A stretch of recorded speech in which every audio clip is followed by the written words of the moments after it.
everyone, Just Jinky here. Nandito ako ngayon sa Santa Maria, Pangasinan. At nakikita nyo ba ang mga ito? Ang ganda nilang tingnan. Mukha siyang buko kung titingnan, pero hindi. Ang tawag dito ay miracle fruit. Bakit tinawag na miracle fruit? Kasi sabi nila, napakarami daw o maraming klase ng sakit ang nagagamot ng prutas na ito. Hindi ko alam kasi hindi ko pa naman siya nasubukan, pero mula sa mga lugar na pinuntahan ko, marami ang naniniwala at nagsasabi na talagang nakakagaling ito. Kaya wala namang masama, di ba? Subukan nyo.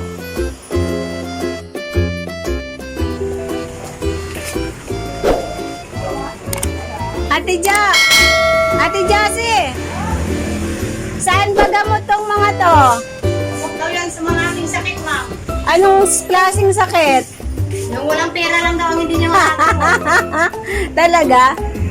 Oh, miracle fruit. Order na kayo, Order na kayo. Ang laki oh. Paano ba? Oh, yan. Ganyan siya kalaki. Anong nagagamot nito, te?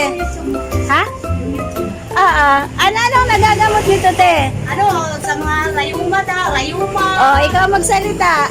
Rayuma, yung mga...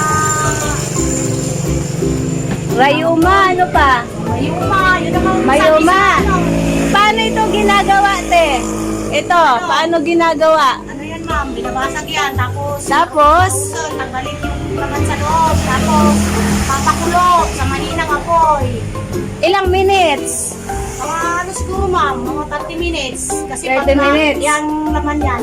Puti yan. Tapos pag naluto na lahat, malalaman na kasi itim na silang lahat. Yung pinakang laman niya. Ito lang mismo tatanggalin. Di ba ito mahirap anuhin? Talagarin. Hindi kaya. Tagain. Lalagariin pa? Oo. Itakin mo. Tapos, Kasi ang tigas niya, ayan, ang tigas. tagarin mo. Di kaya ibagsak mo sa siminto. Babasag yan. Ganon. Tapos yung loob lang mismo. Yung malambot. Malambot siya. Parang- Ang sakit oh. Malaki pa sa... Malaki pa sa ulo ko. Upo ang laman niya. Upo. Yung laman ng pinakang malambot. Papakuluan mo siya. Huwag mo lagyan ng tubig kasi magtutubig siya. So pag na-chop-chop mo na yung loob, pati lang siya. Tapos, saka siya magtutubig.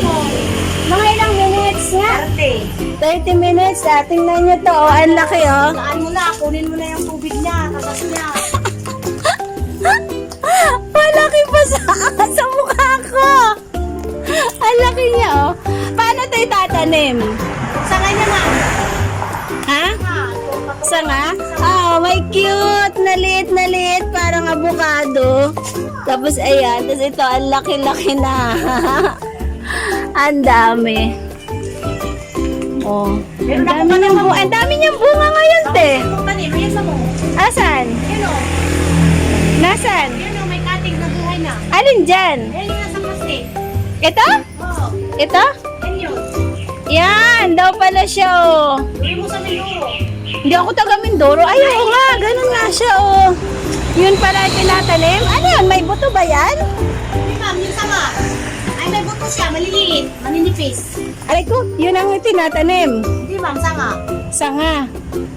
Ayan, oh. After 3 years, 4 years, 4 to 5 years, bunga na siya. Unti. Ilang years na itong puno mo? Ang daming bunga. Parang last punta ko dito, hindi siya ganito kadami ang bunga. Mga ano na yan, ma'am? Mga 6 years na yan. 6 years? 5 to 6 years. Nawala na yung sulat-sulat mo. Ang kintab mo, pero itong isa hindi siya makintab. Ibig sabihin, ang pagpapitan pa, ano pa yan? Bata pa yan. So ang pwede mong putihin ay Kaya yung malaki na iluto ito. O, yan pwede ito. Ito din. Kasi hindi na siya makintab. Ito. Kasi pag bata pa siya, ma'am, na wala siyang katas. Gayon. Ay, hindi na siya, oh. Hindi pala siya sa sanga mismo na bunga. As in, sa ano siya, oh. Tingnan mo, oh. Direkta siya sa puno. Oh. No? Nakakatuwa siyang tingnan ngayon kasi nung last punta ko may bunga pero hindi ganito kadami. Oo nga, oh, ayan. Ang dami-dami, oh. Umulan na!